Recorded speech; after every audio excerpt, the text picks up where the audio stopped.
Hello, everyone, and welcome to Uncivil Law. For today's stream, we have the full, complete missive of Sarah Boone. Sarah Boone, as I'm sure you will recall, made her statement in court, but she said it was an edited statement. But that's okay. She has handwritten her full statement to us and provided to us on the court record. That's exciting. And so we're going to read this and enjoy it for all of its glory and value. This should be entertaining / disturbing / infuriating / farcical, and in many different ways. Let's go ahead and get started. December the 6th, 2024. Mr. Michael Kranick. He's been demoted from judge. I am enclosing, please, my complete statement to you and the world as I partially read during my sentencing hearing. By my reserving particular parts of my very true and meaningful statement, I was hoping to have been graced with your forgiveness, understanding, and consideration in any level or degree. For me, unfortunately, and regardless of when I had speak on my behalf, or the number of, your ignorant mind was already made up. By your clear error and full-blown unfair bias against me, since your involvement in my crucible case as a whole, I have been unsuccessful in receiving anything from you as a supposed fair and neutral judge, except for your wish that I spend the rest of my life in prison. Please know and always remember, Mr. Kranick, I forgive you. I'm sure the judge is thrilled. Still and sincerely, please understand also the judge, according to Cicero, is never to lose sight that he is simply a man, and he cannot exceed the power given to him by his commission. That not only power, but public confidence has been given to him, that he ought always very seriously to attend, not to his wishes, but to the requisitions of law, of justice, and religion. Cis pro clientius. I am excited in my appeal, which speaks for itself. I'm sure it does.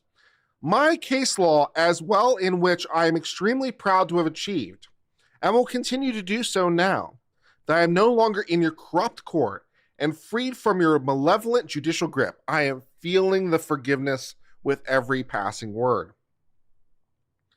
Sarah Boone versus State of Florida. I have also added to my statement as a result of your blindness and impartiality.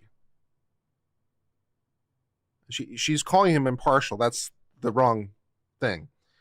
Foremost, your disgust in me as being an outspoken woman. Oh, it's the sexism. Determined defendant and proactive client, hoping the next time you put on your listening ears and do not unfairly oppress the next as you so blatantly done me. You will never admit your many judicial errors, nor will the prosecutors theirs, and I will never admit to what you have wrongfully accused me of and judged me as. I am not a murderer. I am a survivor. Black robe disease. Arrogance in a judge, a slang term for a judge who flaunts judicial power and dominates proceedings at the expense of the disposition of justice.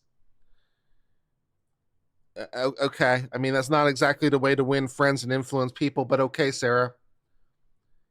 Impartiality is the first duty of a judge.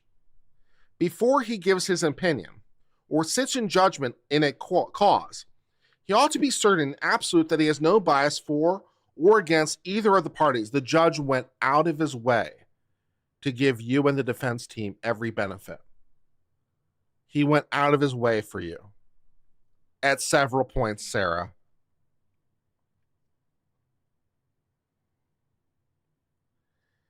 If he has any interest, even the most slightest, in the cause, He's disqualified from sitting as a judge, and when aware of such interest, ought to be lawfully and justifully recused to sit on the case. The delicacy which characterizes the judges in this country generally forbids their sitting in such cause. He doesn't have an interest in the case. What are you talking about?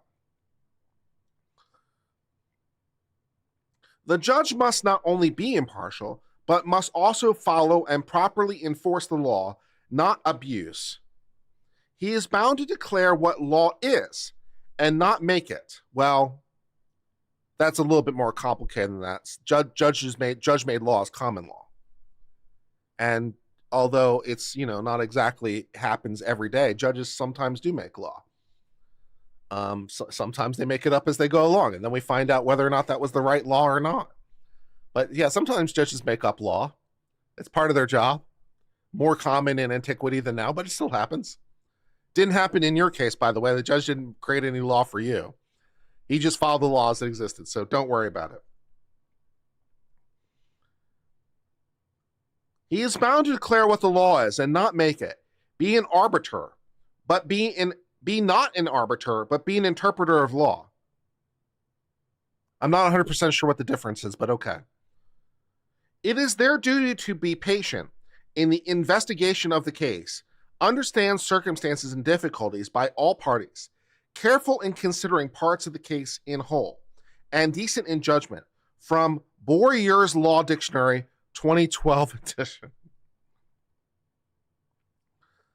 But I am at risk of practicing judicial centrism, a word I have coined in this presentation.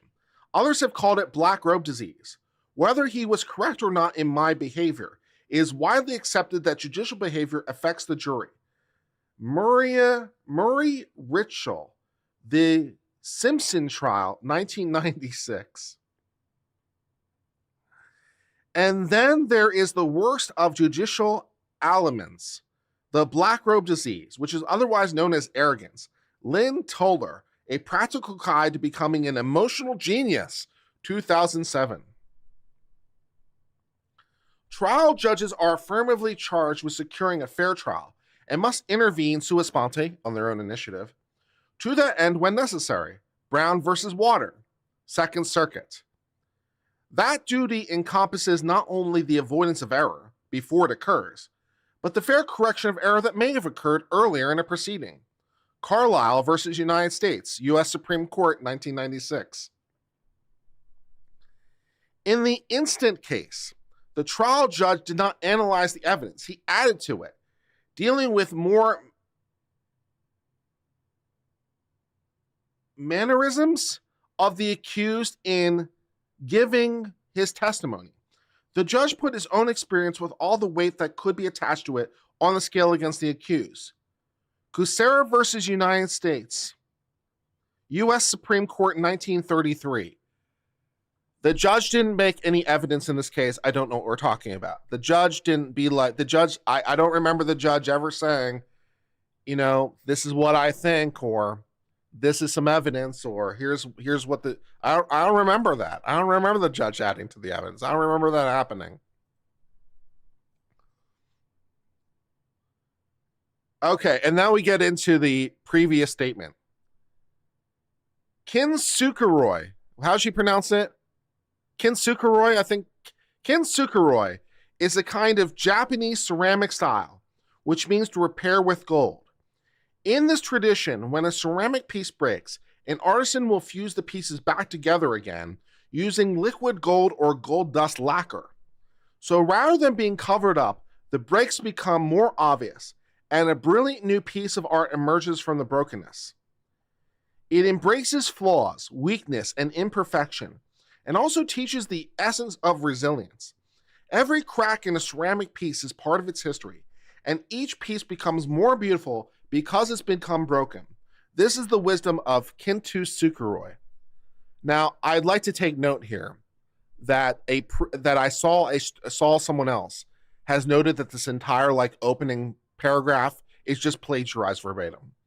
It's an introductory paragraph in a book. So it's chapter number 16 or whatever of some book somewhere. And this entire thing is just plagiarized verbatim. So not only is it stupid, it's not even original, which I think is hilarious.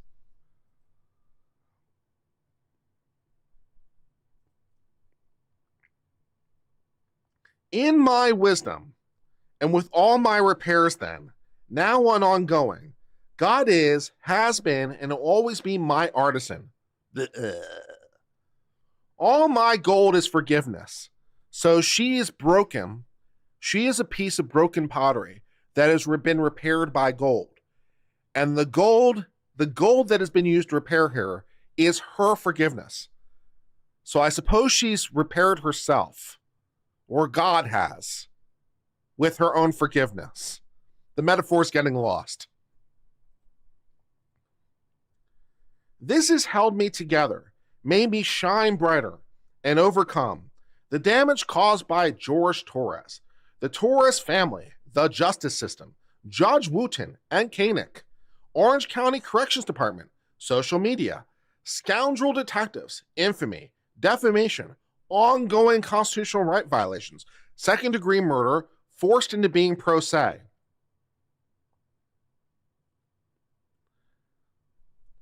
You just gotta love that she blames the victim. That is just special touch. That is just a special touch, man. Just as gold is very precious, forgiveness is invaluable. Sleep because I had to go to work or my son's field trip the next day.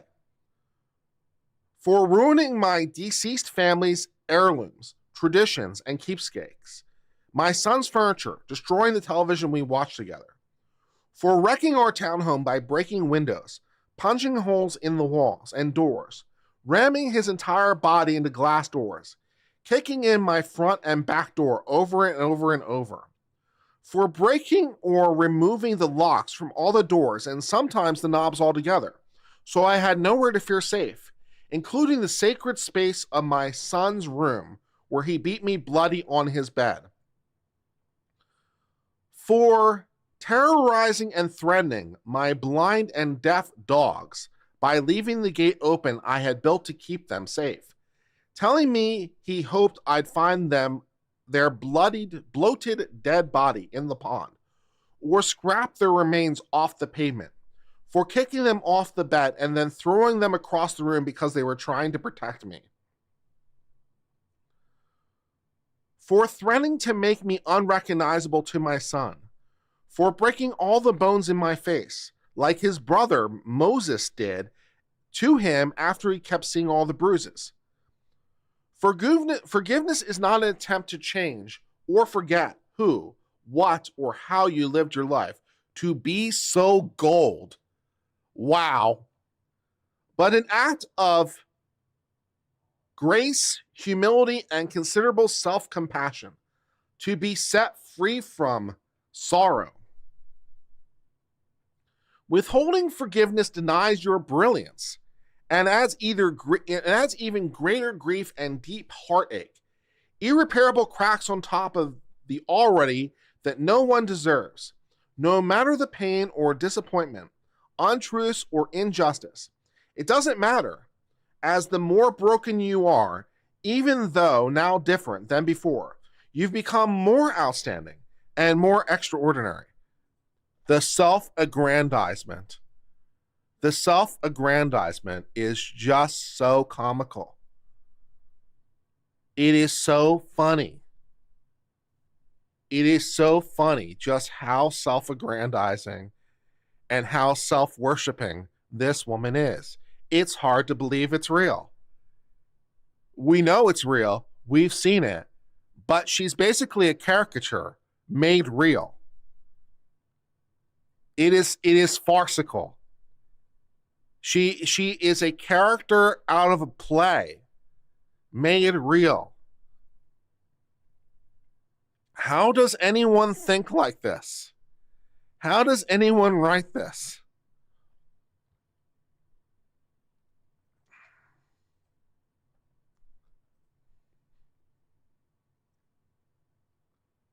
Above all, when you go off blame, when you let go of blame, misunderstandings, excuses, give up your anger, and cease from resentment. This is forgiveness. And when you forgive, you heal. And when you heal, you move forward. My gold begins with George Torres and everything he slapped me, kicked, punched, spit on, sexually assaulted, stabbed, choked, laughed at, pushed, pulled, dragged, whipped, tripped, stole from, lied, terrorized, threatened, humiliated, forced, degraded, made me cry. Every time he tried to end me, defeat, or destroy. I'm feeling the forgiveness. I'm feeling the forgiveness. Let me forgive you as I list out exactly in massive detail what I believe that how all the ways you've wronged me. I'm feeling the forgiveness. Yeah, Rachel, the lack of shame is almost somehow charming. There's like an honesty to it. There's an honesty to the lack of shame. It's somehow almost charming because it's just so it's honest in a way. It's some version of honesty. It's like she's unabashed, she's unfiltered. She is the most authentic. She is so authentically her that it's hard to conceive. She is in some ways the most honest and most authentic person I've ever heard of. Unfortunately, she's a horrible monster, but she's an authentic horrible monster. So she's got that going for her. She's not hiding the ball. I forgive George for beating me senseless, for trying to, from George beating me, like all the times their father beat their mother, for all the drunken rages and fistfights with so many neighbors when wandering into their apartments during hunting expeditions after I escaped, for drowning me in liquor and wine because I didn't want to drink, causing me to urinate all over myself, then butting the end of the bottle. I think this is butting. Then butting the end of the bottle in my face, giving me two black eyes and a bloody nose, for making me experience what it's like to be sodomized, threatening to kill my friends and neighbors when they checked on me to make sure I was alive and in one piece. We didn't hear a lot of testimony about that, to be honest. For threatening to burn down our townhouse and set my car on fire because I got a job. For holding me hostage on weekends. My son was supposed to come over by keeping my keys around, his neck, my phone in his crotch, and a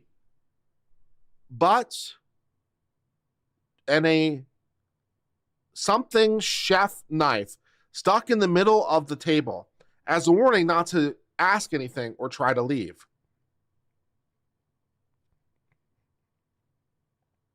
For stabbing me in the leg and not letting me call 911 for an ambulance or seek help when I had nearly bled to death until I concocted a lie to save him from being arrested. For destroying my phone with a hammer because my son called.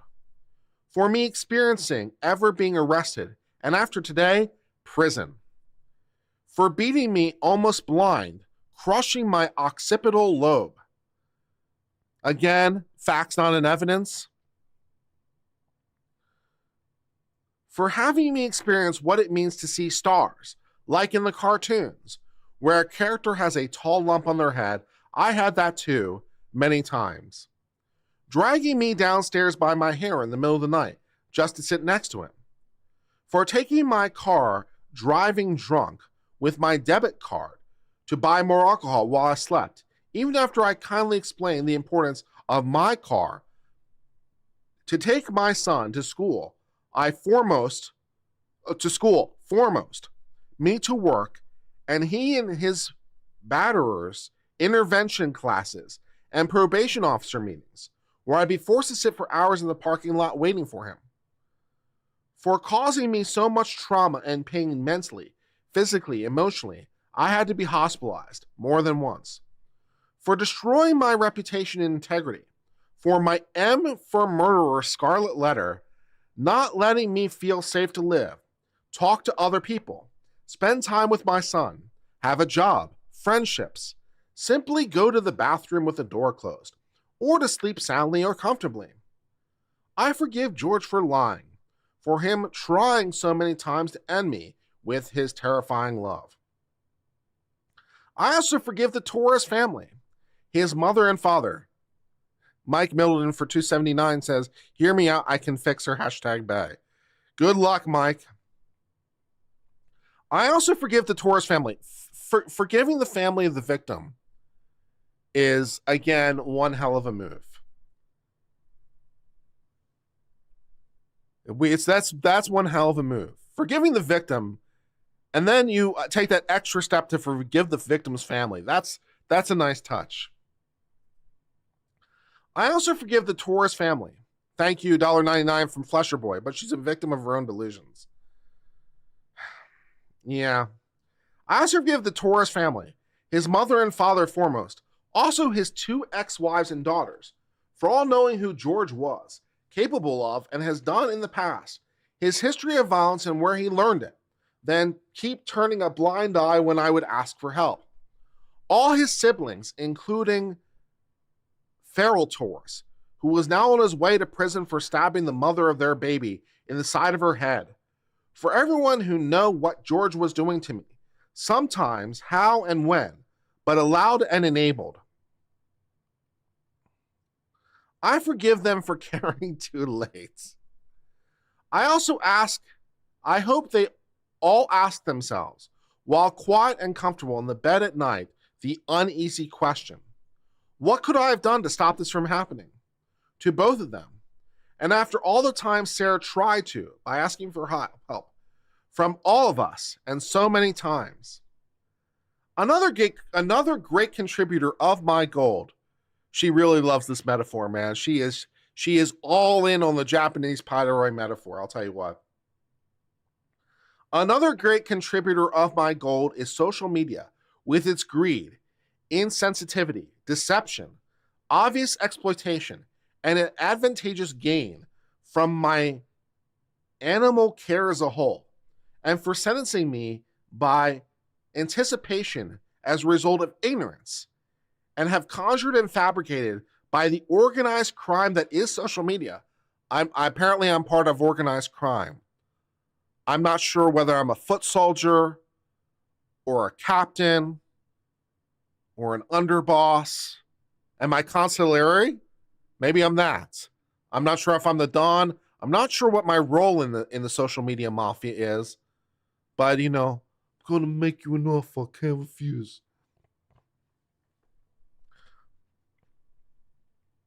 Yeah, capo. Yeah, I'm not sure.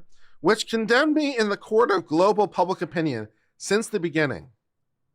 I'm assuming the social media mafia, you don't have to be 100% Italian.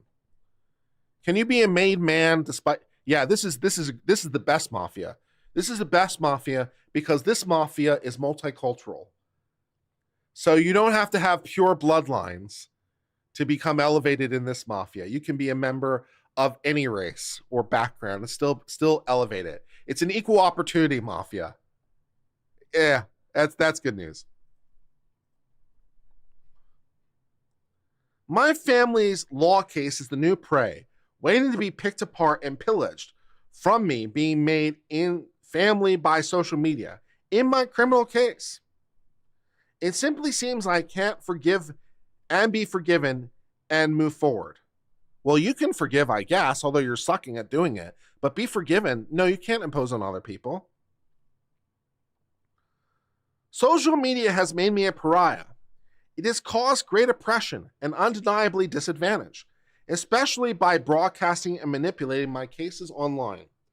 In my criminal case, as a result, my opportunities to be given a fair, proper, and uninfluenced, successful conclusion was heavily depleted and poisoned. I forgive them. I'm feeling the forgiveness with every word. Also, all the media tycoons for not having a life on their own, trying so desperately to make themselves seem so right, by making me appear so wrong. You're a murderer, Sarah.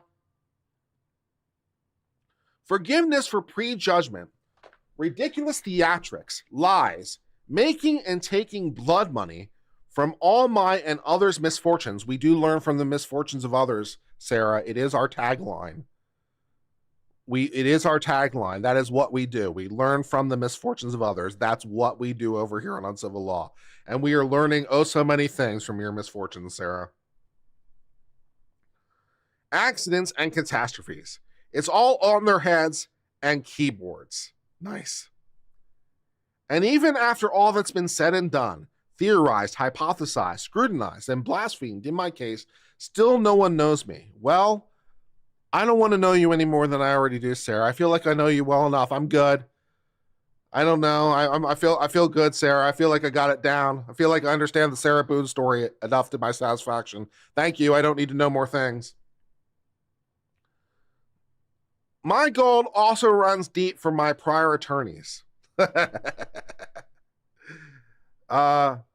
Maurice Padilla, who sold me the world with empty promises, then abandoned her responsibilities as my attorney after taking 2.5 years of my life, when finally realizing he was in over his head. I guess it's Maurice Padilla. All while hoarding JAC dollar to find his staycation with his family, to fund his staycation, when in town from Miami, for having resources ready and available, not allowing me, the client, to ever utilize, which could have greatly progressed my case and perhaps concluded, only for him to decide water parks, fine dining, and choice hotels were more important and on the JOC's dime. Well, attorneys get to enjoy water parks too. I forgive Frank J. Bankowitz for committing perjury to the judge and on court record about my attempts to be a proactive defendant and client. Well, strictly speaking, he wouldn't be committing perjury, as long as we want to be technically correct as best kind of correct, because he isn't under oath. So he wouldn't be committing perjury. He would just be in deception he would be misleading the court, and that would be an attorney so it wouldn't be perjury, but it's not important.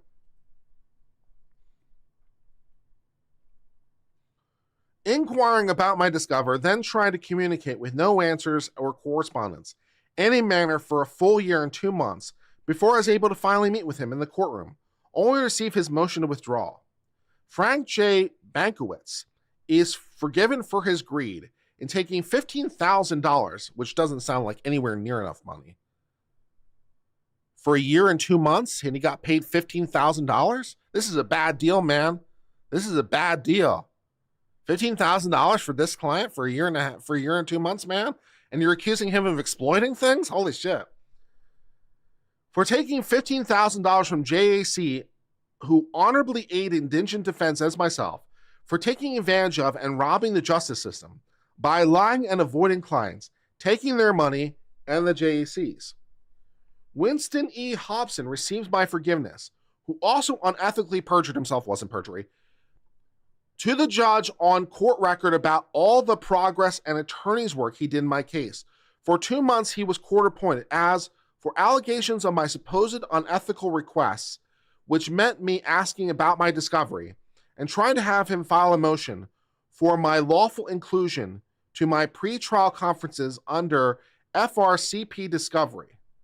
I'm sure that was not the issue. I am sure that was not the problem, Sarah.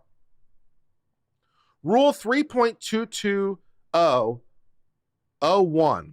I wanted to be included in my case and no progress from being excluded by Bankowitz and Padilla over 3 years proper. Forgiveness in also telling me he would return in a week with my discovery, only to receive his motion to withdraw in the meantime. Still not receiving my discovery, and I filing my own motion enabling me, allowing me to go to all my hearings, including pretrials. You are absolutely entitled to attend all your hearings, Sarah. You are absolutely entitled to attend those. Continued forgiveness in, although, not necessarily wise or required, but you are allowed. Continued forgiveness in his greed and selfish intentions. Also for robbing the JAC and indigent defendants of $15,000 more for nothing, justifying any work he really did do in the handful of days he represented me as my attorney. Fletcher Boy for $4.99 says, in hindsight, I just can't imagine why Sarah couldn't get along with her attorney. Such a delicate flower. I know. Were her attorneys all collectively like really bad people and scam artists and fleecing the public in order to go to water parks sometimes? Or is Sarah Boone the problem? I think Sarah Boone might be the problem. My attorney went to a water park once. Finally, and with all my gold received from this one, I forgive Patricia A. Cashman for her mean, snotty, egotistical attitude and not listening or caring that I finally received my discovery I kept asking for, which she finally fully withheld from me, citing her ridiculous, untrue reasons, was because I saw with my first attorney 4 years prior, and while she was my present at that time attorney, I saw not one page of or any digital evidence of my discovery that prohibited me from seeing. Patricia A. Cashman is also forgiven for admitting I had the right to bond I had asked her for, so I could actually utilize one of my rights as opposed to having them always violated as prior and still ongoing, then her deterrence of all my opportunities to do so. You weren't going to get bond, Sarah. You weren't going to get bond. I don't think that was going to happen, Sarah. It's a murder case. Probably not happening with the bond. For all her lies, condescension, gross, unnecessary arguments, and anger, that I asked any questions and wanted to understand, for her doing nothing other than to give me an even harder time and request transcripts, then brazenly lie for over $16,000 for doing so. Also from the precious resources provided from the JEC. I forgive Patricia A. Cashman for being a liar and a bully. The forgiveness is super duper real. The forgiveness is unbelievable. If I don't want to be forgiven like this. I don't like this version of forgiveness. I'd rather be condemned, to be honest, than forgiven like this. Just say you're a bastard, not I forgive you. Jesus Christ. The backhandedness of it all is just too much. Just slap me in the face. Just slap me in the face. The backhandedness is such an indignity, man. Damn. Forgiveness of all those who did not include me. Thank you, Detective Will Bluff, for becoming a non-civilian. We do appreciate everyone who hits the beautiful, beautiful join button. Forgiveness in all those who did not include me to receive my $15,000 share I worked for when Judge Cranick forced me to be my own attorney to represent myself pro se. I actually and finally got my own discovery, almost 5 years later. Filed motions all prior should have done, making them the most expensive motions ever at $46,000 between 3 prior attorneys. Frank J. Benskowitz, Walter E. Hobson, Patricia A. Cashman. Would they have done so when supposedly representing me? The motions, you got 3 attorneys for $46,000 for 5 years, man? JAC is not paying enough money. That's what you're trying to tell me? 3 attorneys. 3 attorneys worked for 4 years and got paid collectively $46,000? It ain't worth it, man. It ain't worth it. Would they have done so when supposedly representing me? The motions would have been priceless for the proper use of the JAC funds towards ethics, professionalism, honesty, and freedom. I honorably utilized my JAC resources and mentorship as a proactive indigent defense, avidly defended myself against the liars, thieves, and real villains in my criminal case. Who is really the criminal? You are, Sarah. You are. The JAC can hopefully include the JAC can hopefully include their forgiveness for them also. I think the JAC doesn't really have any issues, Sarah. I think they're good.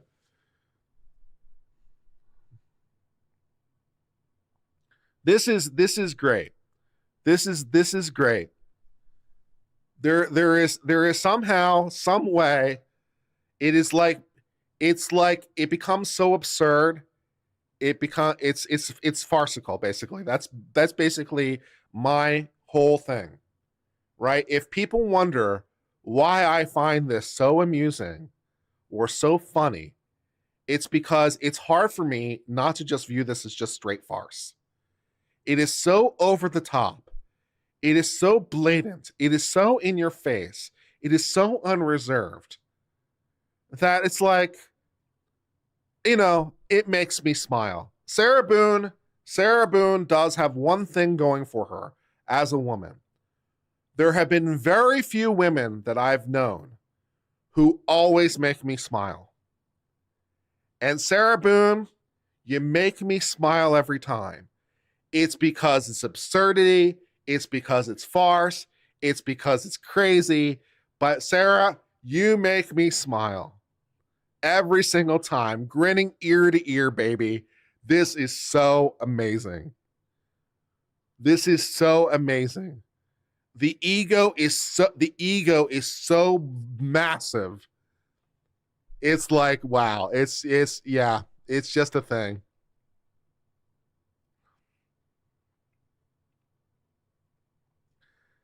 Yeah, Christina, I'm assuming it's lies.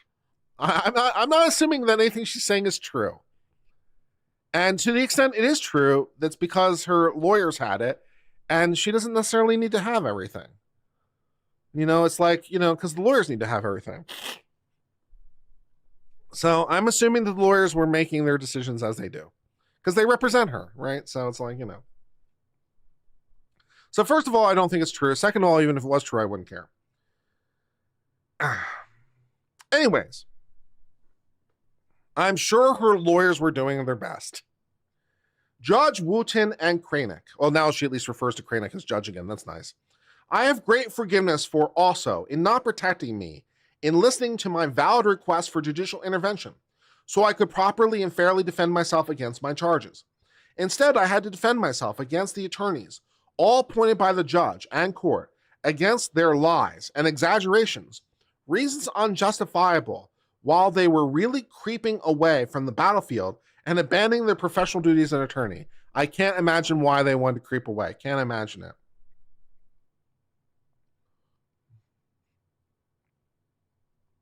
Judge Cranick, I forgive you for not giving me any opportunity to stand at your pulpit, to stand at all. You took the stand. I remember. You can definitely testify, Sarah. You unfortunately have the right, and not even your attorneys can stop you.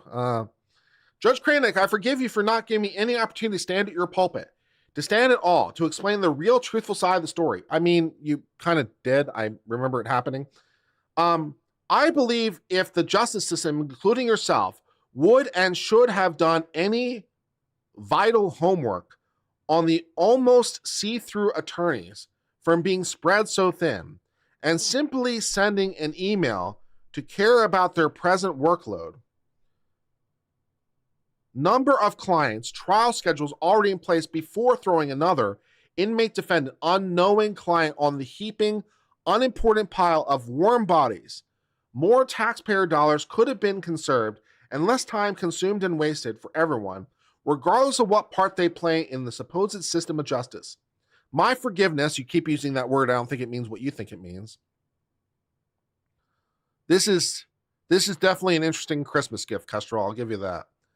My forgiveness is deepened for taking even greater time of mine away, years, by not caring to ask me anything about anything, to understand so justifiably render your life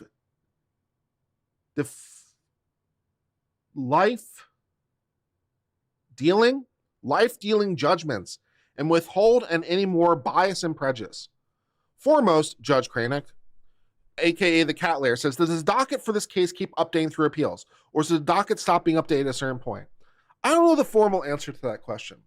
aka the cat lady. I don't know how that works as a matter of law in Florida. I don't know the answer to that question. But I would assume at some point the judge will put a seal on the docket. I would. I'd be like, enough is enough. Enough is enough. No more publicity for you. Tell the Court of Appeals about it. So, yeah, I would have definitely put a seal on the docket and be like, everything else is under seal. Screw you. So, yeah.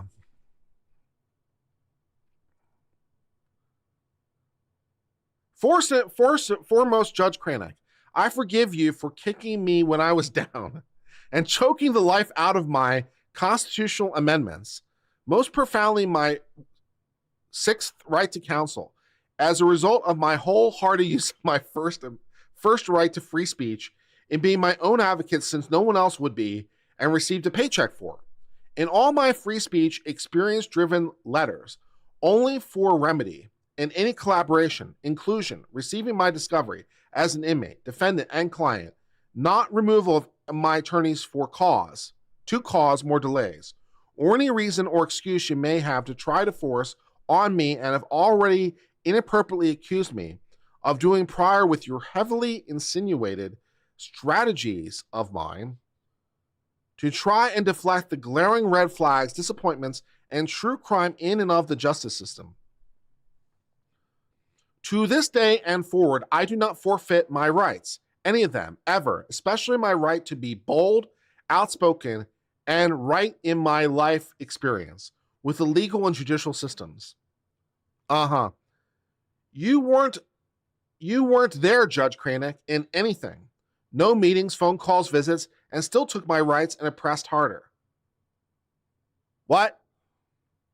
I must now defend myself against you, praying you do not care too late as all the others, and retaliate further against me as a still proud citizen of the United States of America. That's true. You don't get your citizenship taken away. You are, in fact, a citizen of the United States. Congratulations. And freely exercising, using my God-given rights to still try and defend myself, to stand all the way up for you to remove my freedom altogether by allowing and approving my stab wound, bloody body parts, rapes, bumps, bruises, and all the rest of the beings I endured. $1.99 from John Gordon. Are we sure George didn't off himself to escape this?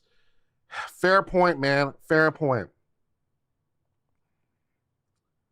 I hope you can finally see and understand just some of the pain from the extreme difficulties, obstacles, and unfairness, especially my due process. You've added in my criminal case and use inmate, defendant, and clients.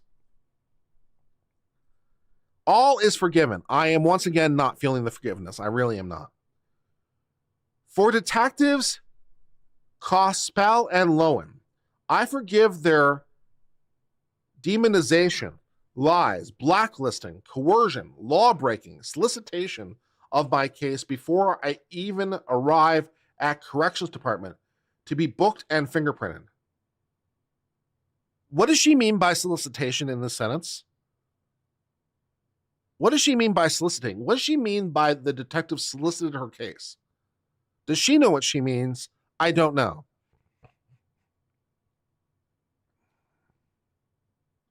Do they mean that the detectives wanted to be on this particular case? That they asked to be on this particular case? I guess. This can be seen in my unbeknownst interrogation video. When I ask what they're doing, with all the pain was some driving their texting swarm, while I naively sit there waiting to be arrested, which they knew would happen the day before. Well, they probably strongly suspected, yes.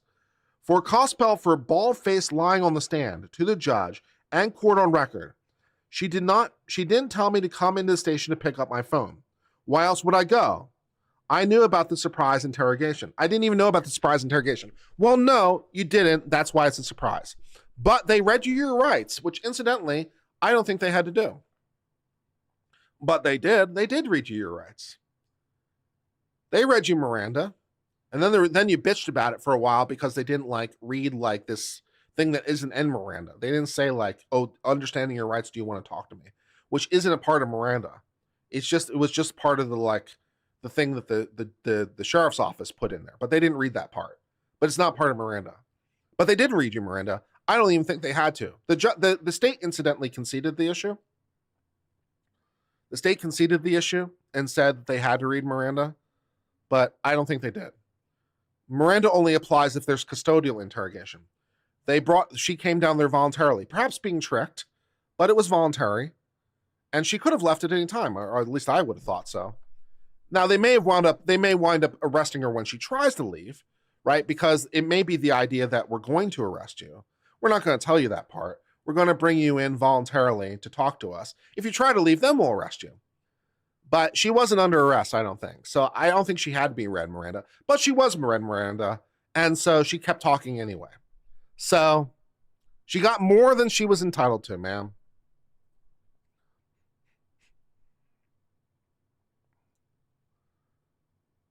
I forgive them for also lying about the news. Showed up to record my walk of shame, handcuffed and confused on camera. I forgive them for trying to make me lose from the beginning by starting the unquenchable wildfire of sensationalism and distortion, ignorant hate, defamation, and greed, by unlawfully broadcasting who they wanted the world to think I was. By their schemes, I learned lessons and fraudulent strategies from the school of manipulation take advantage. I mean, for a woman who was talking just a few paragraphs ago about the First Amendment, ... Fletcher Boy for $1.99 says she brought her own questions to the interview. She sure did. She sure did bring her own questions. That's true.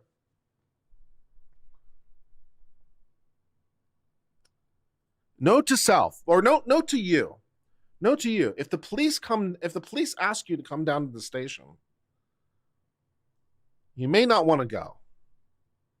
If the police just say they have a few clarifying questions, run hard, get an attorney immediately. If the police ever say, we just have a few clarifying questions, could you come down to the station? Get a good criminal defense lawyer immediately and say, no, I'm not coming. First, hire a good criminal defense lawyer, and second, tell them, no, we're not coming. Don't go. It's a trap.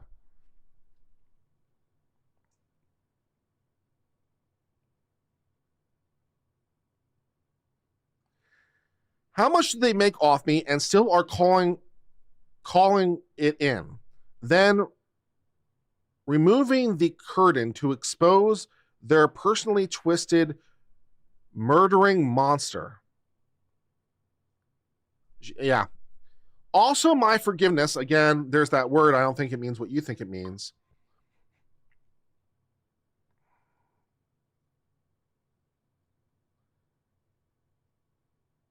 Is against the law for the tell them you're coming and show up? I don't know. I don't know. If they told you had to come and you went because they told you had to, I don't know if that would be legal or not. But still, get a lawyer. Don't worry about it. Just get a lawyer. Show up with a lawyer and then don't talk.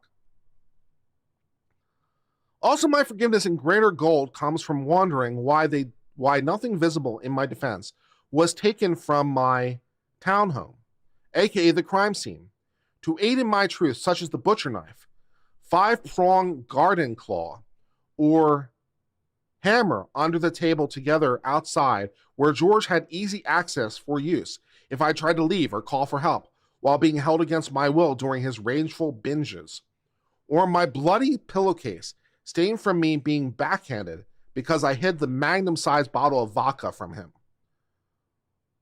Why weren't any crime scene photos taken of holes patched in walls and doors, some doors missing knobs, and all locks George's removed? Cracked windows, broken furniture, obvious unnatural destruction in my townhome. How and why were those missed, uncared for, or not questioned so I could explain some of my terror? Because they're irrelevant to the crime, Sarah. That's why. It makes no difference. All is forgiven. If it makes no difference, here's a logic question for the day. If it makes no difference, and if it's all forgiven, why are we talking about it? Right?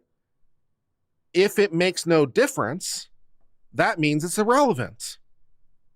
That's what irrelevant things are. Irrelevant things mean that they don't matter. So if it's all irrelevant, why are we talking about it?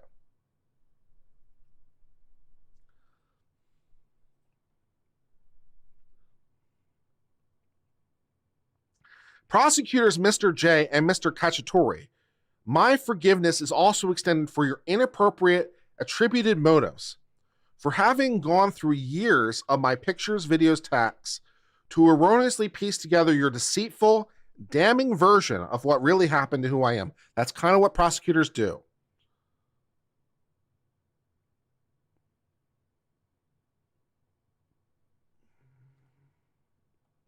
Oh, the question was, is it against the law to tell them you're coming, then don't show up? Sure, no, that's not against the law, because if they want to make you come, they'll just come and get you themselves. Yeah, this is a very strange question. Like, is it against the law for the police to tell you you must come, and then you not do it? No, that's not against the law. No, and why would they? They'll just come get you. If you must come, they will come get you. They will give you a ride, man. They will give you a ride and everything.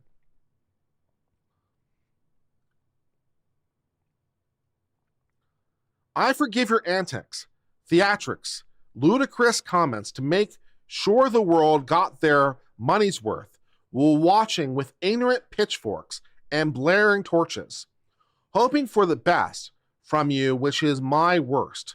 Instead of dropping the mic, Mr. J, you dropped the bats? What? I am so confused. Or is that hat? Either way, I don't know what that means. Dropping the mic, you dropped either bat or hat. Either way, I don't know what that means. For the yelling, finger pointing, and intense underlining to force your theoretical and fantastics on the jury by using imaginary space and ventures and fictional characters to blind and bedazzle them with you far, far away from the truth dramatizations. Uh-huh.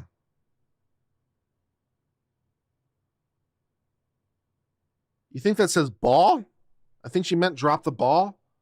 Well, no, she wouldn't say the prosecutors dropped the ball. That doesn't make sense. She might say her own lawyers dropped the ball, but she wouldn't say the prosecutors dropped the ball because they convicted her. So I don't think that's dropped the ball. I don't know what that means. In all your pierced together productions, I forgive you most for never seeing the light in people, their human goodness, humor, and big hearts. You wake up to see the opposite, to condemn, to take lives in your own way. See the good that does exist in all of us, inherently and unforced, even as the proud Mr. J stated, the kicked dog that bites. Mr. J, who kicked the dog in the first place? Who kicked the dog in the first place? In my wisdom, it's usually best to leave sleeping dogs lie, then they don't bite. Is that a threat? My gold goes out to all the Okay. My gold goes out to the jury for not understanding my cracks, from being blinded from injustice and malpractice in all the judicial and prose custodial errors, the very apparent violations of my constitutional rights during my case and entire trial, which caused mass confusion and dysfunction. I forgive the jury truly for being wary from this confusion and dysfunction, also from being hungry and tired and wanting to go home to their families after being away in full capacity for 2 weeks. I understand. From this and their brash, misguided, corrupted decision, I was wrongfully judged a murderer instead of a survivor. I mean, strictly speaking, you can be both, by the way. These are not mutually exclusive. That's the thing. Like, this is the problem. You don't get a continuous pass by being a survivor. That doesn't make any sense. Even if you are a survivor, it's not like you can just go and kill your abuser anytime that you seek that you want. That's not a thing, right? You can't do that, right? I mean, you have absolutely every right to defend yourself, but you can't just, be like, I'm an abuser and now I've decided to use my abuse card and cash it in. That is not how that works, Sarah.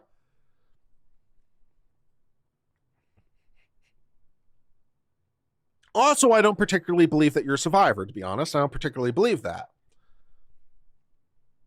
I think the relationship was toxic, and I think it was toxic because of you.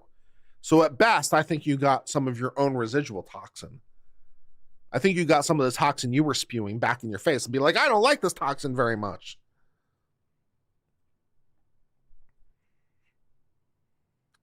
From this and their brash, misguided, corrupt decision, I was wrongfully judged a murderer instead of a survivor. For this, all's forgiven. The forgiveness is real. For this, I can still survive and stand trial, having been an eater greater, the greater opportunity to finally be understood in the Supreme Court for my appeal. Neither the Supreme Court the Supreme Court's not going to hear this case. Even the Supreme Court of the state's not going to hear this case. The Supreme Court of the state has better things to do with their time than this. The Supreme Court isn't going to hear this case. You'll be lucky if the Court of Appeals hears this case.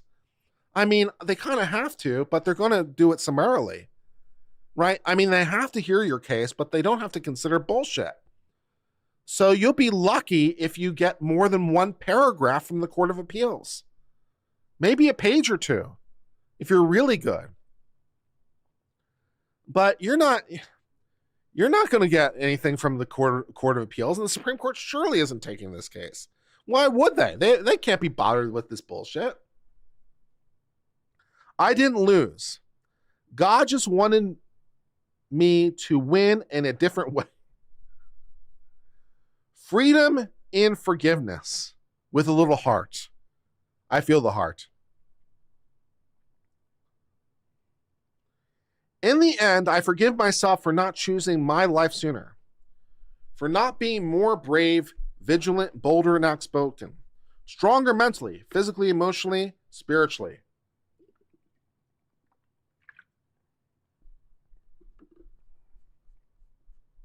Does the judge have to read this? Hell no, and I'd be amazed if he does.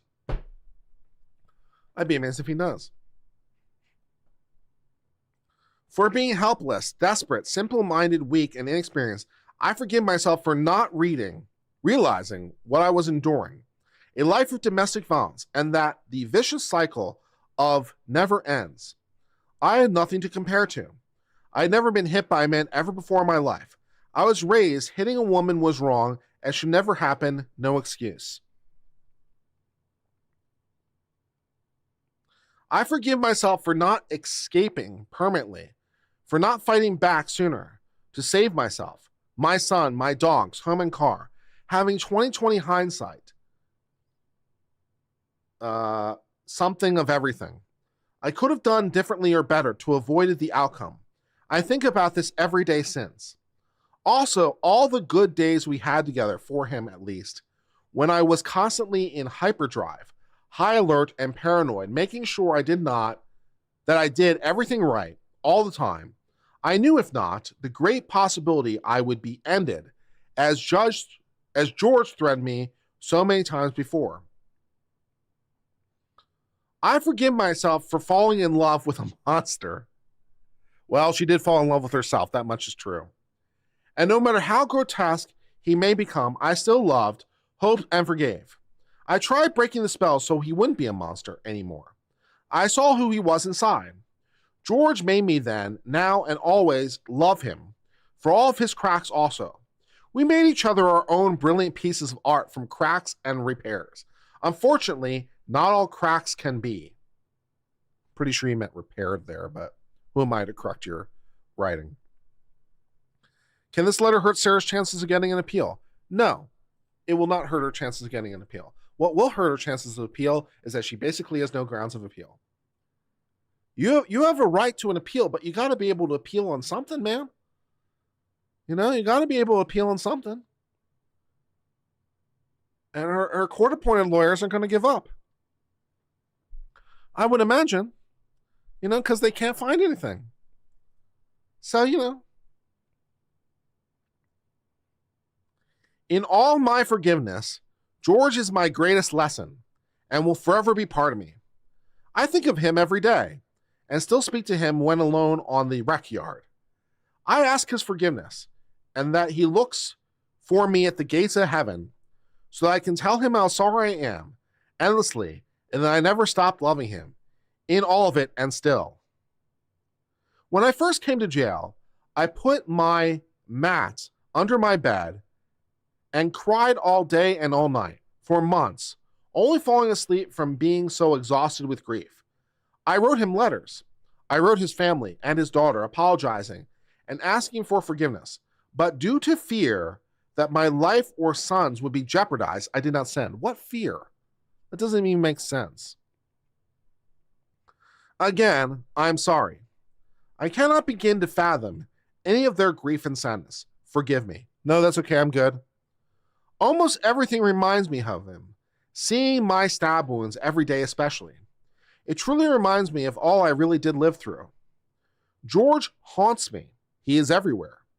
I believe because I do still love him. Thank you, Paul Romsberg, for becoming an uncivilian. We do appreciate everyone who hits the beautiful, beautiful join button. It is appreciated. George haunts me. He is everywhere. I believe I do still love him, think of him and miss his laugh the most. In my heart, I know he is with me and understands that this tragedy was not intentional. I hope everyone can, his family foremost. I did not mean for this to happen. Please wholeheartedly know that and always, I would never. Forgive me, George. Forgive me, Torres family. Forgive me, Judge Cranick. To the entire planet, forgive me. Pass. I graciously and humbly ask for consideration, for forgiveness to be extended instead of judgment, for reconciliation and restoration to all of us to move forward. She wants to be part of the community, people. She wants to be reconciled to be part of the community. My apology is profuse and ceaseless. Girl, I'm not sure you know what an apology is. Allow me to please brush off this muck, wipe the blood off my face, and fix the cuts in my skin. I ask for understanding in what really happened and for how long, for second chances, repentance, and redemption, to advocate for all domestic violence survivors, to help them overcome, heal, and still hope, always, to make their voices heard, to confidently walk with all of their scars on the outside and inside, to help them not ever become a casualty of domestic violence as so many others, including men, incidentally, including George. Men suffer from domestic violence too. And I think to a much, much greater degree than is commonly recognized. Because I still think there's this prejudice against men, or this, it's like men are still mocked for being victims in a lot of ways. And being believed in the first place is a whole other side problem. And then be like, well, aren't you a real man? You know, and all the rest of it. So yeah, I think men are much more victims of domestic violence than is commonly recognized.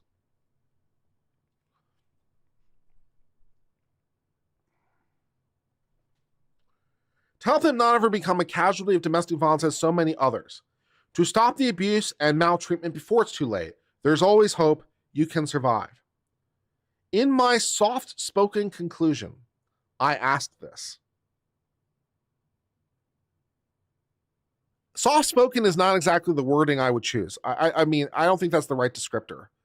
I wouldn't describe this as being soft-spoken.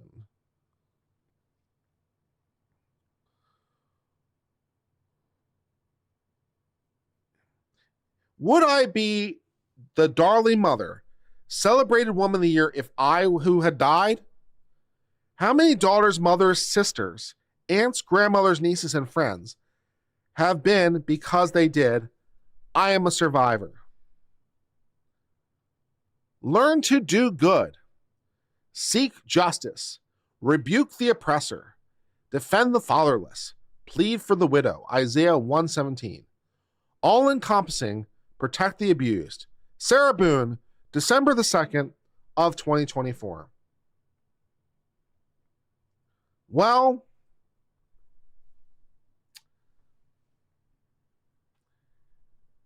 it's hard to really even know what to say. It is, it's a lot. It's a lot. And, yeah. So,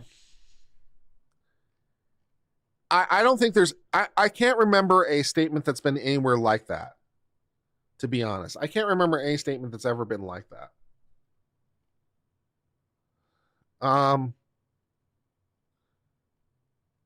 I mean, people point to Melody Ferris, but for me, Melody Ferris is not this. She just thinks someone else did it, or at least she's saying someone else did it. So that's like, to me, it's not like the same level of outrage. It's not even close for me. Sarah Boone is much more outrageous than Melody Ferris. I don't find anything I don't find anything humorous about Melody Ferris. I just find it pitiful. Sarah Boone, I find to be farcical. So that's my sensibilities. Jodi Arias was close. Yeah, maybe from history. There you go. Jodi Arias would be a much closer comparison. There you go. But it's been a hot minute since we've seen anything like it. Did I hear about Ian Runkle's story about his client that went rogue during sentencing? I think I heard part of that on Monday. Yeah.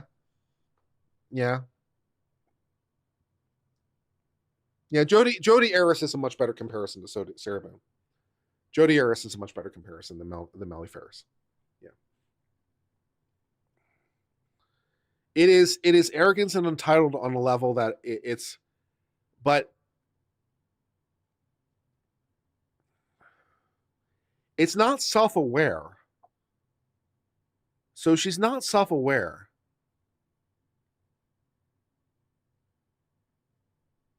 But and the lack of self-awareness somehow makes it somehow more honest, because she isn't self-aware, so she can't use her deception to like filter it out, or at least she's incapable of it. So like her own ego gets the better of her. So yeah.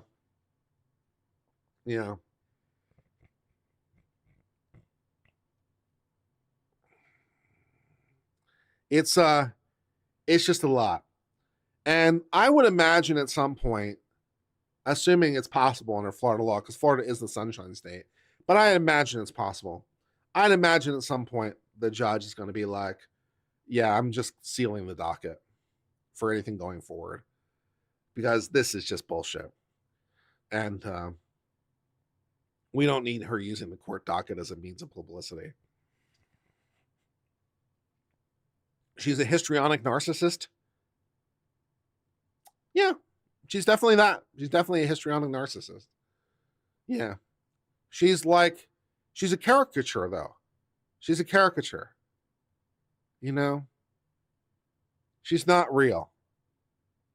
You can't make me believe in Sarah Boone. That's what I'm going with. You can't make me believe in Sarah Boone. She's not real. She's a fictional character. Yeah.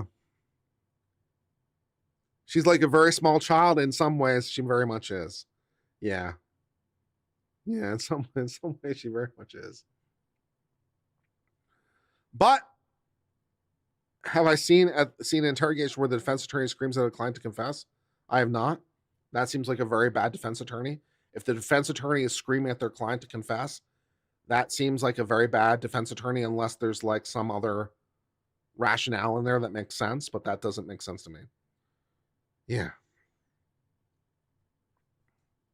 So, but Dave, that sounds like a potentially interesting story. So, bring it up on Discord and maybe we'll look into it. That sounds like a potentially interesting story. So put it in story suggestions on Discord, and maybe we'll look into it.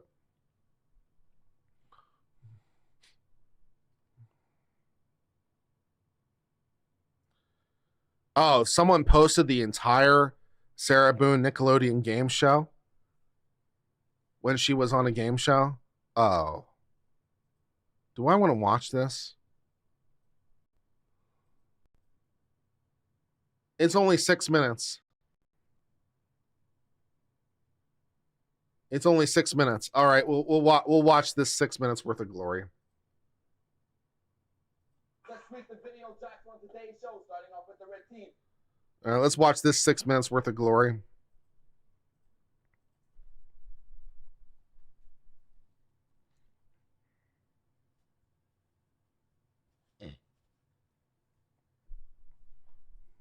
John and Sarah say hey!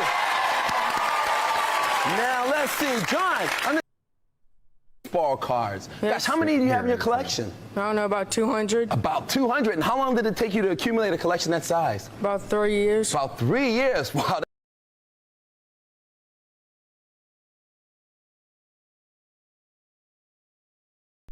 Hanging at the mall, Sarah. Well, check out guys and spend money. Check out the dudes and spend the cash. John and Sarah say hey! Now let's see, John, understand you collect baseball cards. Yes. Gosh, how many do you have in your collection? I don't know, about 200. About 200. And how long did it take you to accumulate a collection that size? About 3 years. About 3 years. Wow, that's an awesome collection. So your partner there, Sarah, likes to hang out at the mall. Now, what do you do while you're just hanging at the mall, Sarah? I check out the luggage stores. Well, check out guys and spend money. Check out the dudes and spend the cash. Your cash or like parents' cash? Mine. Zebra, zip code, and zipper. Let's take a look. Well, that's it, yeah. Name the type of orange that sounds like a belly button. Yes, red team. Navel orange. Navel it is. Yeah, there you are. And you are up to 100 points. And you still have control. The audience likes the navel thing. Andrea, tell them what they just snagged. Concourse is exciting. Say cheese, red team. That's yours. And you get to move. Oh, hang on. We're not worthy. Yes, we are. And we are back right now for... We are definitely not worthy. I agree. We are 100% not worthy. That much is true. Round two, I have Mark of the yellow team and Sarah of the red team going to play the face-off Crater Ranger. Now remember, in this game, you have to maneuver your ATV over dangerous alien landscapes. You have to avoid craters and explosions and other pitfalls. The player with the highest score at the end of 30 seconds by traveling the furthest will get 50 points and control of Mikey for round two. In positions, please. Ready, set, go. Whoa, yellow team got snagged. Right now, it looks like red team has traveled the furthest so far, but we're only at the 22nd point. Score's pretty tight. They're accumulating points. Good driving going on, good steering, good maneuvering. This is going to be a close one. We're down to 10 seconds. Oh, we just fell out of it there on the yellow team. He's back in, trying to get going.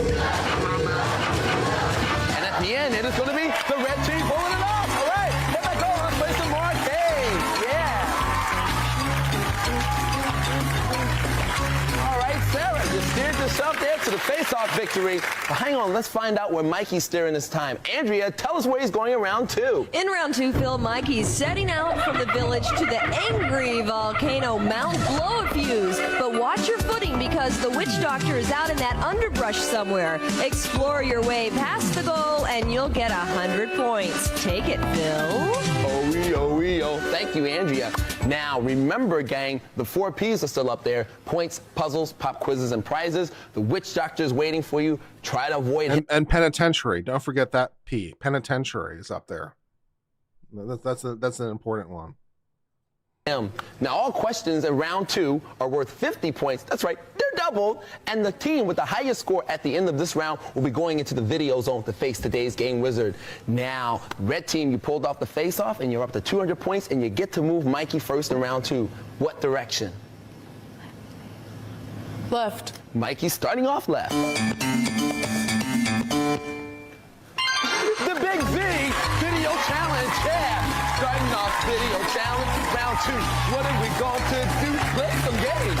Hey, how you doing, gang? Video challenge. More points to your score. Control of Mikey. Who's going to be playing? I am. You're going to play Sarah? Okay, John, hang on to the board. Sarah, you get to choose from Act Razor, El Viento, Thunder Spirits is out of it. We've played it. Toki or Robo Army. Which one of those 4? Robo Army. Robo Army. Head down to Robo Army. Come on with us, John. Robo Army. I kind of dig this game personally because in this sci-fi action game, Maxima and Rocky have to restore peace to the planet that's a cyber. I think that's enough of that. I think it's enough of that. Sarah Boone in much happier times. Back before she was broken pottery. Back when she was still intact pottery. Oh, man. She's just too much. I don't remember this show on Nickelodeon either. I don't remember this show. This show seems lame. Oh, Lord.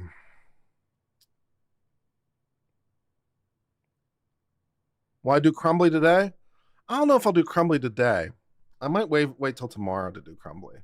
But yeah, the Crumbly appeal looks pretty interesting, so I think I might go through that too. It doesn't look like that good a show.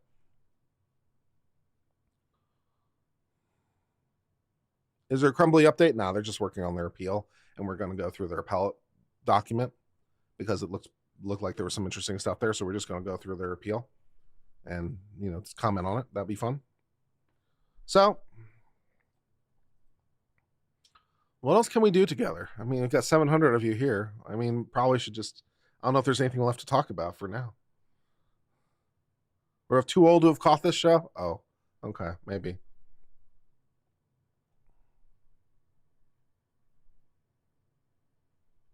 Am I going to cover the pardons? No, not really. No, unless there's more detail about them. But there's not really much interesting for me to say about it. Donald Trump getting Man of the Year or Person of the Year is a more interesting story. I might cover that. He rung the bell today at the New York Stock Exchange. That was pretty cool. So Donald Trump getting Person of the Year was pretty fire. I might have to go buy an issue of Time now so that I can read that. Karen Reed. Oh, I'm behind on Karen Reed. I haven't been keeping up on Karen Reed. I know there was a hearing today on a Dober motion, on an expert qualification motion. But should I try to like swing over to do I missed this entire morning session though. I'm out this entire morning for Karen Reed. Should I try to do it anyway?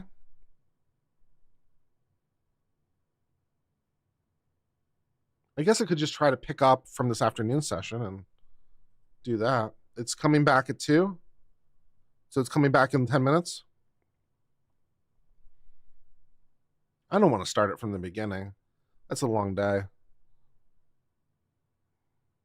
Yeah, Trump can only serve one more term. This is his last term. Yep, that's right.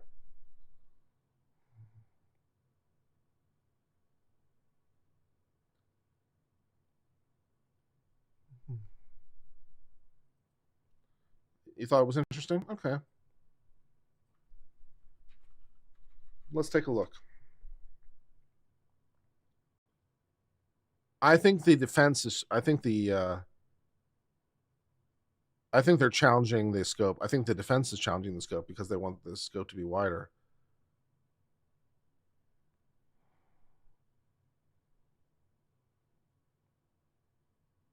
Yeah. Missed a lot of good stuff this morning.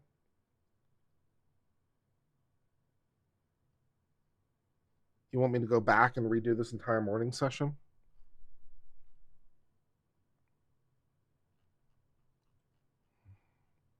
I'll tell you what. Let me just start a new stream and we'll do that.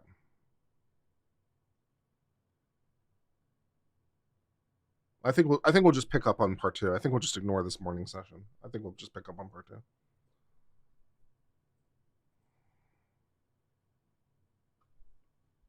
That's all I can think to do.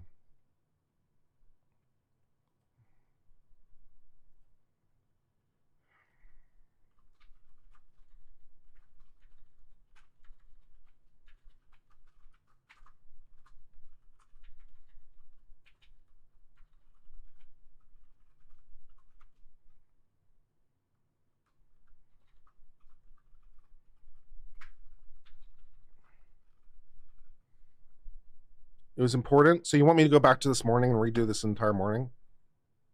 How long was this morning session?